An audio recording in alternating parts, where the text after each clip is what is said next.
Oh.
Now that pin will never ever come out. I've got a heavier preload and I got room for my bearing right there. So, and I'm not worried about that. That's still loose right there. That's just sitting there. So that's what I'm doing there. Now, if anybody has any concerns about me wallowing the hole out in this a little bit, which it isn't much, it's in the thousands, you got to remember it's pushing this way, and then it's going to be pulling back on this, and once it locks up, that's it. It all starts turning the flow. That pin had to go in sideways because it's got a flat side on it. That way the pin won't roll. And it's captured. It can't come out of there. Now, I think I got this gap right here because of the spring, and no matter where I put this, I could probably put this over a pin area. I'm still not worried about this pin. This pin is like super strong. That RS50 chain in the industrial, and that's a bunch of junk I picked up years and years ago. I said I'll never have no use for it when I was wrong. That chain goes through a brutal amount of carnage sometimes and pull, and it still hangs in there. I'm not worried about that pin at all. So that's what I'm going to do for the clutch. It's going to pull this plate in there good. Now we got to get this ready to go. We got to go ahead, get it bored out, all the holes put in it and everything else, and then I'm going to heat treat it and temper it and make it a little harder than what it is right now. I have to get that center hole in there.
Against my better judgment, and people have requested that I do this. This is all I've got done on it, and when I tell you that I only Loctite my bolts after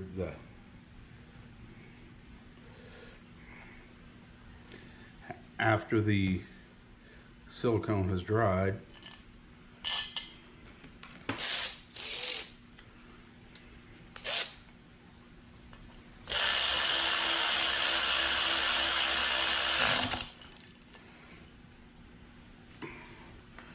All right, that's the last bolt that's got to go in there. All right, we got to put the bearings in. My Magnet's got that. We got to put the bearings in there. This little tool right here that I have is really good for a lot of things, and plucking the inside seal out of them. You can see they're pre-lubed. These are PGN bearings. They're pre-lubed, but I always go ahead, put some of that Lucas Assembly lube in there. It is nasty. Yes, it is.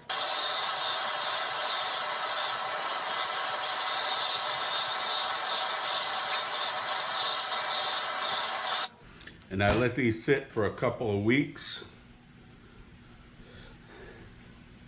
before I put these in.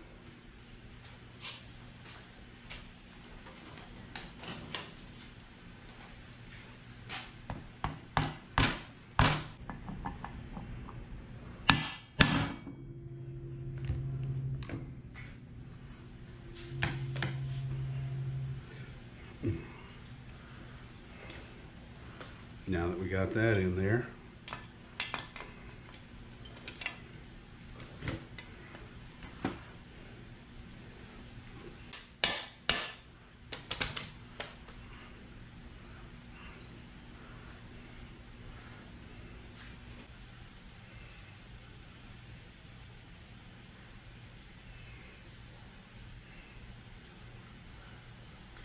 because of my hands,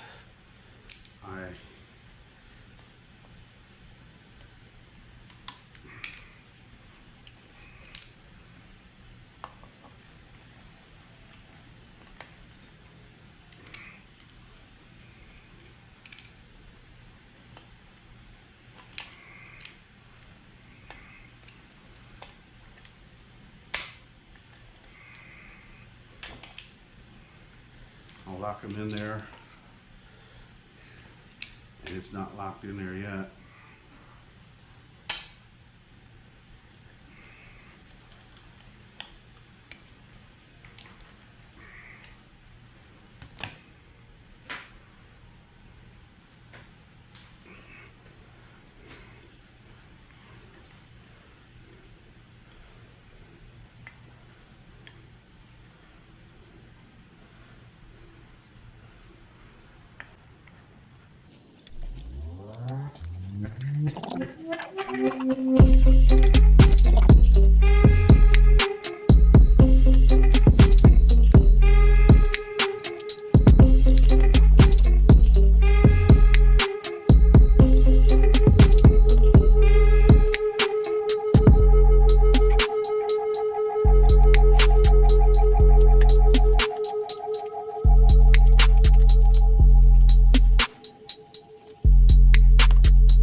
So after getting the key in and all this done, when you get your magnet in done, put in properly, this will be parallel with your casting, and this will be at 1 o'clock.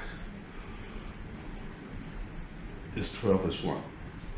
I know this is all redundant baloney, but anyway, I'm sure all y'all know that.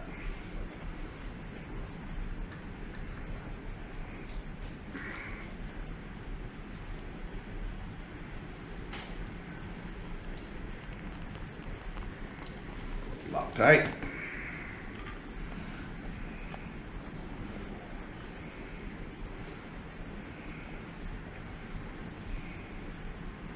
And that's with the piston at top dead center. It will look just like that.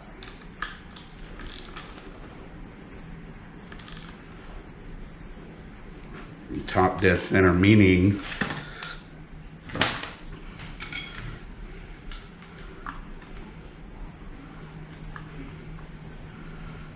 right there. Okay, I'm gonna flip this back over there. It's gonna want to stick to everything on there. What I do is I find whenever I use up I don't know if y'all do this or not, I do it. Do you necessarily have to do it? I don't know.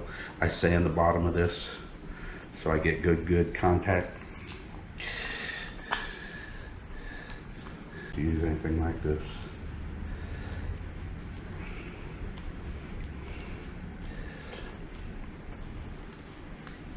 There, got it in there.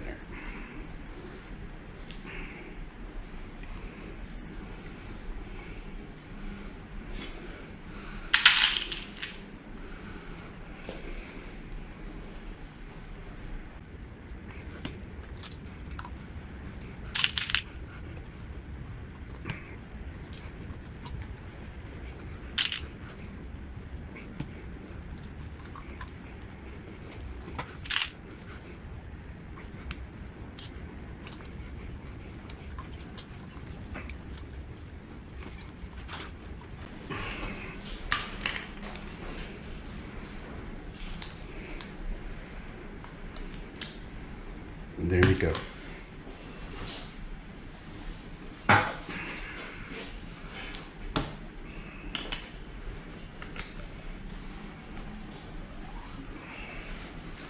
Perfect.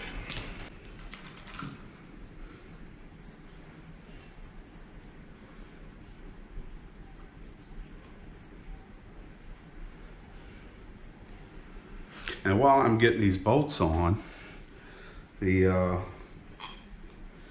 we'll get some shout outs to some channels.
But now I can get it on the bike.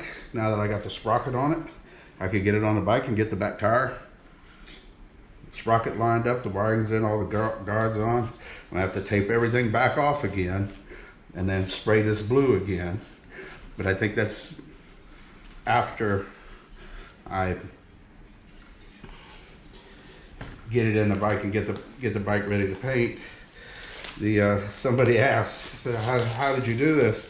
24-ounce twisted T-cans. I cut them out, rolled them out, took Formica contact cement and rolled them on, and then I epoxy coated them. And all of this, not this, I don't believe in painting this because this is cooling. I'm